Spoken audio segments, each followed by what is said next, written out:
स्वागत है। लखनऊ में कांग्रेस प्रदेश अध्यक्ष अजय कुमार लल्लू ने एक बार फिर से सरकार को घेरा और सदन में हंगामे पर अपनी राय रखी है। उन्होंने बेरोजगारी के मुद्दे पर सरकार पर हमला बोला है। कहा है कि इस सरकार में 16% बेरोजगारी बढ़ी है।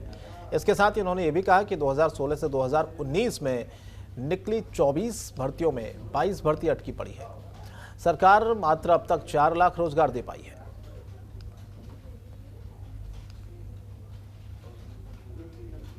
इलाहाबाद में आंदोलन किया, 103 छात्रों पर मुकदमे दर्ज हुए, 3 छात्रों को इस सरकार ने जेल भेजा। नौजवान लगातार रोजगार की आस में इस सरकार से निराश होकर आत्महत्या कर रहा है। उत्तर प्रदेश अधीनस्थ चयन सेवा आयोग, जिसमें 2016 से 2019 के बीच में निकाली गई लगभग 24 में से 22 भर्तियां अटकी हुई हैं।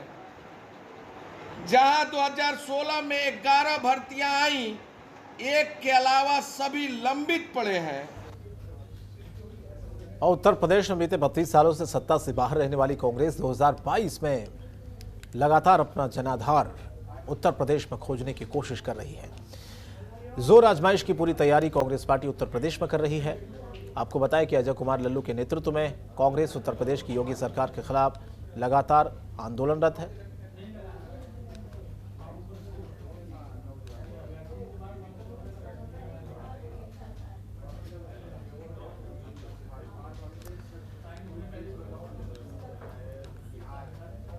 तो कांग्रेस 2022 में मजबूत वापसी के लिए जोर आजमाइश लगातार कर रही है और अजय कुमार लल्लू के नेतृत्व में कांग्रेस उत्तर प्रदेश की योगी सरकार के खिलाफ आंदोलन भी समय समय पर करती रही है।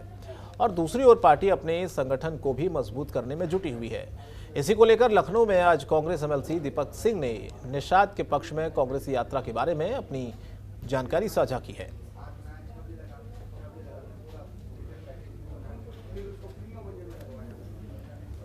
अध्यक्ष पार्टी ने वहां पर जाके नाविकों की नावों को ठीक करने की 10 लाख चंदा भी दिया था। आज कांग्रेस पार्टी की तरफ से विधान परिषद में इस पर कार्यस्थगन लाया गया। जो पुलिस, वहां की खनन माफिया और सरकार का गठजोड़ था, जिनके माध्यम से 200 लोगों निषादों पर मुकदमे किए गए, उनकी नावें तोड़ी गई। सरकार काफ़ी देर हंगामे के बाद इस मामले को घुमाना चाहती थी। ये बताना चाह रही थी कि नावों की स्पीड काफ़ी तेज़ थी, इसलिए नावें लड़कर क्षतिग्रस्त हुई।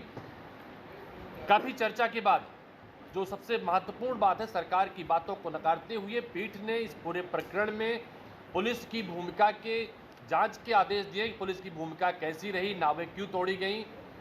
तो कांग्रेस पार्टी का जो मत था, एक प्रकार से कांग्रेस पार्टी की मांग की विजय हुई है। सदन में सरकार की तरफ से जो निषाद हैं, उन्हें बार बार बेचारा कहा जा रहा था। कांग्रेस पार्टी के विरोध के बाद वो शब्द भी हटाया गया और सरकार ने क्षमा याचना सी की है। और कोरोना टीकाकरण का दूसरा चरण आज से शुरू हो गया है। उत्तर प्रदेश के सभी 75 जिलों में 225 केंद्रों पर आज से बुजुर्ग और 45 साल से ऊपर बीमारियों से ग्रस्त मरीजों का टीकाकरण शुरू। दूसरे चरण में 23,000 लाभार्थियों के टीकाकरण का लक्ष्य रखा गया है। दूसरे चरण में प्राइवेट अस्पतालों में भी कीमत अदा कर टीका लगाया जा सकता है। इसके लिए एक खुराक की कीमत 250 रुपये है, यानी कि दोनों खुराक के लिए 500 रुपये आपको चुकाने होंगे। केंद्रीय स्वास्थ्य विभाग ने प्राइवेट अस्पतालों की लिस्ट भी जारी कर दी है। प्राइवेट अस्पतालों में 4 मार्च से टीकाकरण शुरू होगा। राज्य टीकाकरण अधिकारी डॉक्टर अशोक कुमार घई ने बताया कि बुजुर्गों व बीमारों को टीका लगवाने के लिए कोविन ऐप पर पंजीकरण करवाना होगा। पंजीकरण के लिए मोबाइल नंबर और पहचान पत्र अनिवार्य होगा। उन्होंने ये भी बताया कि 59 साल कुछ माह पहले ऐसे लोग जो 2021 में 60 साल की उम्र पूरा कर रहे हों, उन्हें भी इसका लाभ मिलेगा। शहरी क्षेत्र में लोग स्वयं पंजीकरण करवा सकते हैं, लेकिन ग्रामीण क्षेत्रों में आशा, एनएम व अन्य कार्यकर्ताओं की मदद यहां पर ली जाएगी। सरकारी अस्पतालों में टीका मुफ्त होगा, लेकिन निजी अस्पतालों में एक खुराक के लिए आपको 250 रुपये देने होंगे।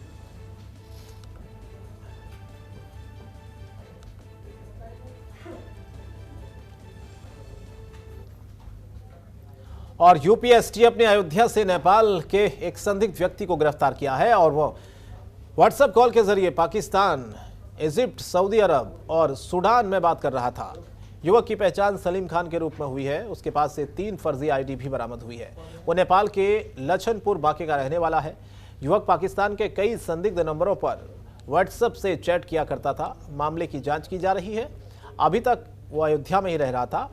इससे पहले नेपाल के सीमावर्ती जिलों के मदरसों को वो अपना ठिकाना बनाया हुआ था। जांच में पता चला है कि पाकिस्तान और बांग्लादेश वो जा चुका है। एसटीएफ को उसके देश विरोधी गतिविधियों में शामिल होने की पुख्ता जानकारी मिली है।